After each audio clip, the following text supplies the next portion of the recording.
What what's up, Facebook? What's up, Instagram? Happy to have you all here, and just gonna get my mic set up here. And I want to cover today is creating a marketing calendar or planning out a marketing calendar that is going to, one, allow you to reach your goals and to create predictability in your practice, to create consistency in your practice. But we don't want those months that go up, down, because there's an inconsistency in the number and the volume of new patients. And for for a deeper dive on this type of training, please visit chiropracticconsulting.co. There's 12 at that website. There's a cost you a name and an email, but it's the 12 ways to bulletproof your practice in 2019. It's marketing, it's systems, it's all kinds of stuff. So go check that out. But today, so we're talking about creating a marketing calendar that is going to allow you to, hit your goals in terms of revenue and new patients, make a bigger impact on your community, help more people. And I always like, very simple, in terms of practice, more patients, more money, more freedom, right? Super simple. So, in fact, I'm just about to start a book called The Practice Accelerator, and that's the tagline: step-by-step process for more patients, more money, and more freedom. Because that's what we all want, right? We want to help more people. That's why we became a chiropractor. That's why healthcare field. So we want to help more people. Once we get into practice, we realize that, we actually have a business. Like, we don't just open our doors and all these people show up. No, we actually have to talk about and develop skills and reach out to people to let them know we do. So, and one of the core fundamentals of this whole process is creating a marketing calendar that is going to give you some stability in your practice, right? So number one, what we want to do is, first of all, in the first quarter, 90 days, that's where we're going to put most of our energy right now. But what I would recommend is, hey, set your target goal. 12 months is a good time frame for creating goals, because it's enough time to really accomplish something significant, but it's far enough out, it's close enough so that we can kind of almost touch it, right? When we make like 3 or 5 year goals, it seems so far out there, it's almost not real, right? We want our goals to feel real. So that's the first thing, right? You have your marketing calendar, and we're in January 2019, and just set a goal. Hey, where do I want to be in terms of revenue and new patients by the end of 2019? Super simple. Is it 50,000 a month? Is it 150,000 a month? Like, whatever it is.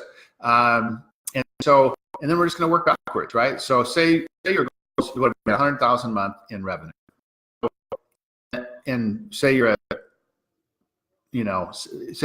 50,000. Well, let's try to use easier numbers.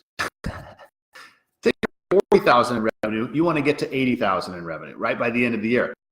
By the end of the third quarter, you need to add an additional 30 grand in revenue. By the end of the second quarter, you need to add an additional 20,000 in revenue. And by the end of the first quarter, you need to be at an additional 10 grand in revenue. Does that make sense? Right? So you're at 40 grand a month in terms of revenue starting 2019.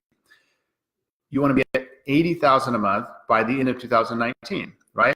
So by the end of the first quarter, you need to add 10,000 in revenue. So you're at 50,000 a month in revenue because you start at 40. Okay, so we're all on the same page here, right? what do you have to do to get that additional 10,000 in revenue? How many new patients does that equal, right? How many more visits does that equal? So you got to look at your stats and figure out, hey, what, in terms of, new patients, visits, what's your average collection per visit? You can figure out all these things, and so that you can then, right? Okay, this is the marketing I have to do in order to get those additional new patients and to get that additional revenue. This is what I need to do. And then you start laying it out and you look at 2018. What worked in 2018? And then lay it on your calendar, right? And so you lay it on a calendar, say, okay, we did Facebook ads, we did, newspaper inserts, we did a community event, we had a patient appreciation event, and, that's what you did in Q1 of 2018 that worked. Put that up on 2019, and based on that, is that going to get you to your goal? And if not, it most likely won't. Then you start adding stuff. Okay, what else can I add in the first quarter to add an additional 10,000 in revenue so I can hit my goal of 80,000 by the end of the year? So we just want to create a target goal and work backwards so that we can know that we're on track and plan properly. Because when we create a marketing calendar and sit down, we take the time, right, to work on business. One, logistically, we actually are, is going to help us achieve our goals. Two, from a mindset, from a mindset standpoint, it helps to strategically look at your practice. You actually get kind of smarter, right? Because you're thinking, hey, you're thinking like a business owner. You're planning ahead. Like if you look at Target, right, the store, Target, like they will have, say it's January 2019 for Target. They know what they're going to be doing in the spring in terms of promotions. They know what they're going to be doing in summer in terms of promotions and goals and all that type of stuff.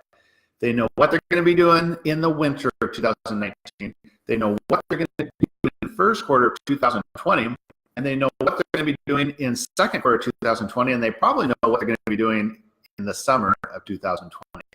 So what we want to do as small business owners, as chiropractic practice owners, we want to look at what successful businesses are doing and realize that we're no different.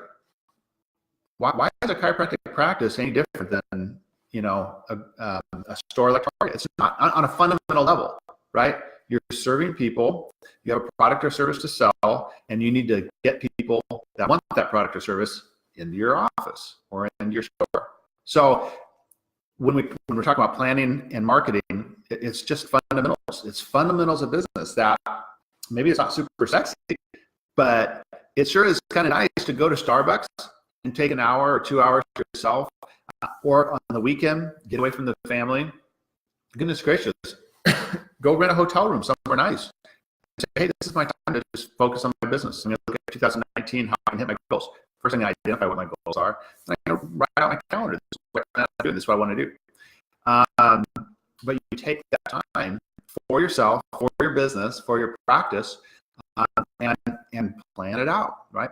So, for marketing like this, if this is valuable to you, if this makes sense to you, check out chiropracticconsulting.co. That is a deep dive for your practice in 2019, and cost you a name and an email, but you're going to get full access to 30 or 35-minute training video on 12 tactics and strategies of how you can improve your practice, how you can grow your practice, how you can help more people, have more freedom in your life. So that's it for today. This was your marketing calendar, planning your marketing calendar.